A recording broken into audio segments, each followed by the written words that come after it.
va? Oui, bien, oui, bien. Bon, je t'avoue, j'ai plus de jambes. Ah, t'as les jambes sciées comme le Bitcoin? Ouais, je me suis remis au vélo et bon, Un petit peu fatigué. Bon. non, mais j'ai pas de cardio en fait. Ah, comme qui d'ailleurs? Comme le Bitcoin, c'est un petit peu le thème de cette semaine. C'est pas travailler. D'ailleurs, regardez sa tête, ça prouve.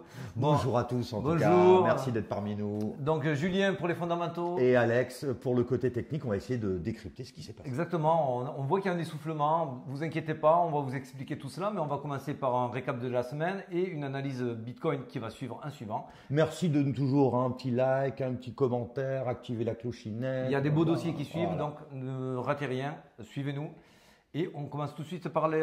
allez, récap de la semaine. Eh ben c'est parti. Allez, récap de la semaine.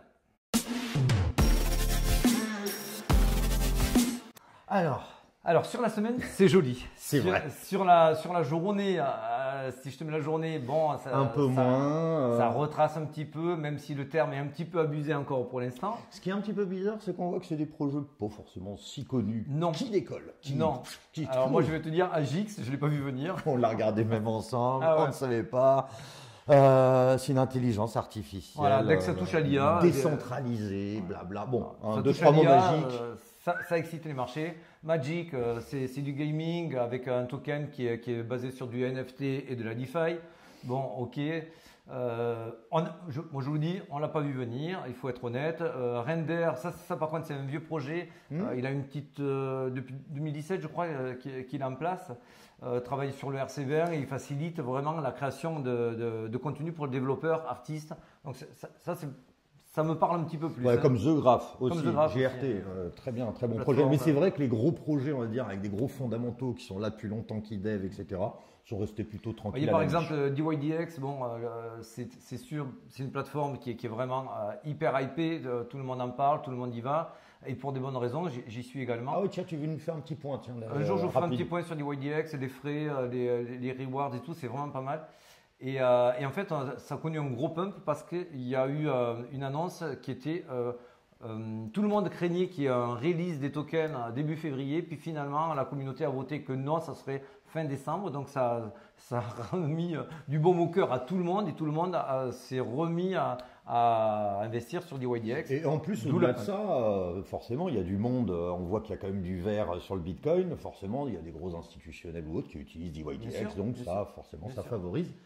Tiens, puisqu'on parle un petit peu de DeFi, MetaMask, on vous en avait parlé il y a quelques semaines de Alors, cela. et Moonwalk? Carrément, ouais. Oh, il n'arrête pas.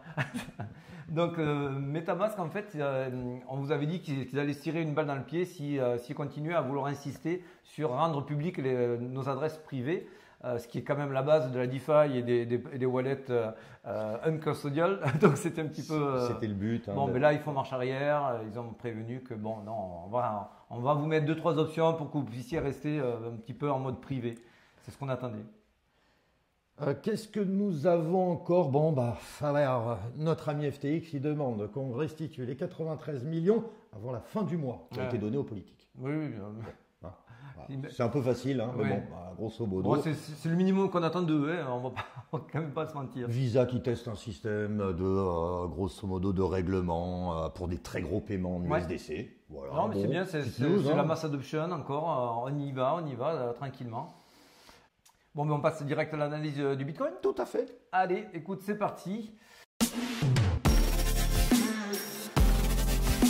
Alors, Déjà, avant de te lancer un petit peu, on va dire qu'on a eu quand même une semaine chargée. Il y a eu des bonnes nouvelles, un taux de chômage plus faible, des créations d'emplois plus hautes aux Exactement. États-Unis et un taux, selon le consensus, donc on va dire green light. exactement. On vous avait dit que la semaine dernière, il fallait faire attention avec les annonces et que ça à fait. allait, il allait y avoir une volatilité, qu'il ne faut pas paniquer, qu'il allait y avoir des plus 1000, des moins 1000. Bon, ben, on y est en plein. C'est exactement ce qu'on vous a dit. C'est pour ça que nous, il y en a qui nous ont dit, ah, mais tu vois, ça retrace et tout. Ben, ça retrace. On est en plein dans le scénario qu'on vous a annoncé depuis le moment, hein, et qu'on va vous exposer par la suite. Mais la chose importante que je voulais vous souligner dès à présent, c'est que là, maintenant, on ne peut plus l'éviter, on va croiser donc la MM50 sur la MM200. Et quand la MM50 passe au-dessus de la MM200, ceux qui ne le savent pas, ça s'appelle une Golden Cross. Voilà, le Golden Cross, pour ceux qui ne savent pas ce que c'est un signal Puissant, ouais. puissant. Et à chaque fois que ça s'est produit, bon, ben là, vous voyez ici On la voit qui repasse sur les mêmes 200, donc ça fait le petit bull run qu'on a connu. On l'a. Tac, tac, tac, tac, tac, tac, tac. Celle-là, elle était magistrale. Hein. Elle est magistrale. On a ici, là, ça a été le méga bull run, donc c'était juste après Covid. Alors attention, moi j'aime bien quand même que ces modèles-là, c'est sur 2 ou 3 ou 4 répétitions qu'on connaît, même si dans l'historique, on voit que il y en a eu 6 ou 7 Golden Cross. Mais elles peuvent vite aussi s'invalider, on en voit. Voilà, il faut savoir que ce n'est pas l'alpha et l'oméga. Ici, elle s'est invalidée avec un énorme Black Swan qui était le Covid. Mais une fois que la mauvaise news, la bad news a fait son effet, la tendance a repris son cours et du coup, la Golden Cross est revenue. On est passé de la Death Cross à la Golden Cross. Donc ça reste quand même un bon indicateur et pourquoi je vous en parle? Parce que ça fait partie des indicateurs momentum qui ne s'invalident pas en 2 jours.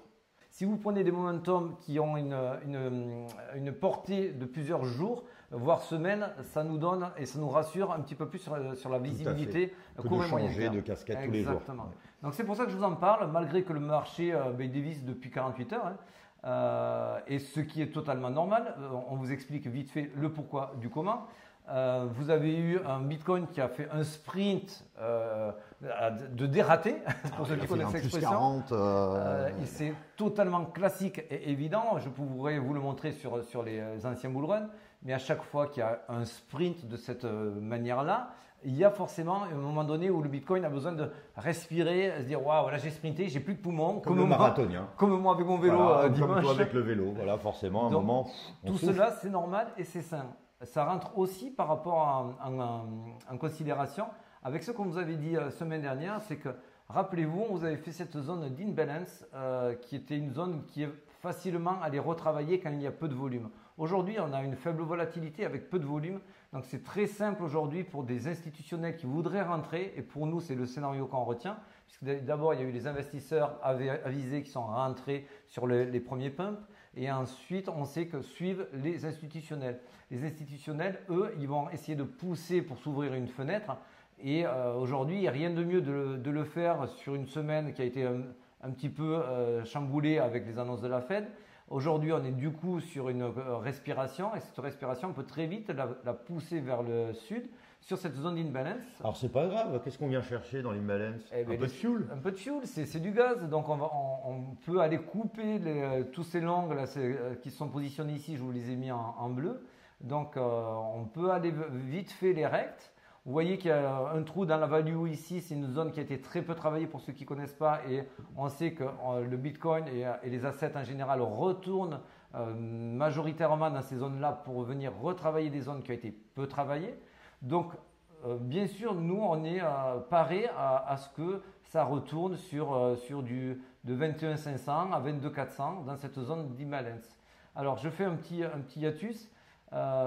Soyez avertis quand même d'une zone d'invalidation pour nous qui serait à 20 300. Tant qu'on n'est pas passé en dessous de 20 300 de manière confirmée, il n'y a pas de retournement de tendance. On est bel et bien encore dans une tendance haussière. Les creux sont toujours plus hauts et les sommets sont toujours plus hauts, jusqu'à preuve du contraire. J'attends qu'on me dise l'inverse. Donc, on est encore dans une tendance haussière. Effectivement, si on commence à casser ces creux-là et surtout ce creux ici, là, oui, on pourra parler effectivement qu'il y a une inversion de tendance. Pour l'instant, ce n'est pas du tout le cas et pour l'instant, c'est une phase totalement classique qui est en train de se passer. Donc, scénario, si on arrive dans la zone d'imbalance, par contre, comme on voit ici qu'il y a eu du volume à partir de 21 500, ce qui validerait totalement notre scénario, c'est que si on vient dans cette zone d'imbalance et qu'on doit passer en dessous de cette ligne rouge, ça ne doit être qu'une mèche. Si on passe en dessous et qu'on s'y installe, là on commence à basculer sur notre scénario, avant même d'arriver sur la zone d'invalidation. C'est pour ça que bien sûr on n'aura pas peur, bien sûr on est armé, on a un plan B. Si le plan B on est en zone d'invalidation, eh bien on retourne notre fusil d'épaule. On met la casquette à l'envers, et on passe de long en short. On garde nos positions de holder qu'on avait prévues. On encaisse nos bénéfices si vous êtes des traders et que vous aviez des positions SL. Donc, vous y faites attention pour faire du break-even. Les break-even, je vous les avais notés ici et ici. Donc, voilà, vous êtes parés pour le pire comme pour le meilleur. Mais notre scénario qu'on retient, c'est possibilité effectivement de retourner dans la zone d'imbalance, d'y rebondir pour revenir chercher et retourner dans la zone de range qui est en orange ici, vous l'avez, qui est entre 22 200 pour résumer et 24 200. Ça, c'est la zone de range, puisque comment elle se calcule? Gros pump, la mèche la plus basse, la mèche la plus haute, et ça vous donne le range. Tout ça, c'est classique, c'est du trading. On en vient ensuite à vous parler de toujours nos amis les leviers. Les leviers, voilà. Ça c'est un petit peu ce qui me chafouine. Oui, oui. Ah si, ça c'est mignon. Ce qui me chafouine un petit peu, c'est qu'en fait, il y a beaucoup de leviers, et surtout sur les haltes. Tout le monde réouvre ses leviers, etc. Ça ne fait généralement pas plaisir. On préfère voir de l'achat spot. Voilà, parce que là, on voit que tous les mouvements sont absolument pas dus à de l'achat spot. On voit que les volumes sont très faibles, mais on voit que l'open interest monte. L'open interest monte et on voit ici très vite que c'est majoritairement sur du short que c'est fait. Donc, on arrive encore sur un scénario qui valide et appuie notre premier scénario, que c'est de la manipulation encore, fait par du levier et fait avec des faibles volumes, avec beaucoup de shorts. Ce qui fait que dès que ça va repasser au-dessus des 23 000, ça peut très vite remonter. Exactement, short squeeze, on doit racheter sa position plus haut, tout simplement. Par rapport qu'on voit sur notre ami Kingfisher. Kingfisher, justement, par rapport à ces fameux shorts massifs, on voit du coup qu'il y a énormément de liquidités qui sont en train de se créer au nord, et ça serait certainement le gaz qui va nous manquer pour passer les 25 000 qu'on n'avait pas avant. Donc c'est pour ça que ça paraît totalement logique qu'on travaille encore cette zone de 22 à 23 000 avec son imbalance. Plus facile à travailler parce que moins de liquidité nécessaire pour faire. Exactement. Je pense et j'espère que c'est une zone qui ne sera pas assez attractive pour les retails parce que c'est ce que les whales veulent éviter. Et si c'est le cas, du coup, ça va faire rentrer les institutionnels pour très vite nous faire remonter, rechoper ces liquidités. Alors je dis très vite, il y aura quelques journées qui vont se passer quand même. C'est pas, là, on est descendu à 22 700. On ne va pas remonter à 24 000 d'ici demain. Voilà, donc il faut instaurer un petit peu de grid. Il y avait un petit peu de fear, pardon, il y en était un peu trop dans le grid. Et donc tout ça, c'est normal, c'est une recherche de gaz. Voilà. Exactement. Ça nous amène aussi, et on vous le développera ça très prochainement dans les prochaines vidéos. Le scénario qu'on est en train de préparer depuis quelques temps. Exactement, on est en train de mettre en place un scénario qui nous laisserait penser qu'il pourrait y avoir un beau rallye en 2023. Attention, c'est pas parce que c'est un beau rallye ou un bull run qu'on parle d'ATH. Il peut y avoir un très beau rallye ou bull run sans ATH. Tout à fait, parce qu'il y a de plus en plus d'argent qui rentre dans le marché, donc les ATH sont de plus en plus difficiles à aller, et le régulateur essaie que ça se stabilise un peu plus aussi. Et c'est un scénario qu'on est en train de travailler et de développer. On attend encore d'avoir plus de confirmations par rapport à cela. Parce qu'on se rend compte qu'effectivement, la récession, elle ne va pas arriver aussi vite qu'on le pensait. Ça vient pas, c'est comme, voilà. Et qu'une récession, si elle arrive en 2024, ça va être compliqué de faire un bull run en 2024 malgré le halving. Donc tout ça fait qu'on est en train de voir un petit peu comment le marché réagit. On étudie de près les mouvements des whales pour savoir si elles se positionnent sur du long terme. Donc toutes ces données-là, on va vous les donner très prochainement. On va vous les compiler, on fera peut-être même une petite émission, peut-être un petit dossier spécifique. On verra. Exactement. On verra. Bon, pour ma part, moi j'ai tout dit. Moi aussi.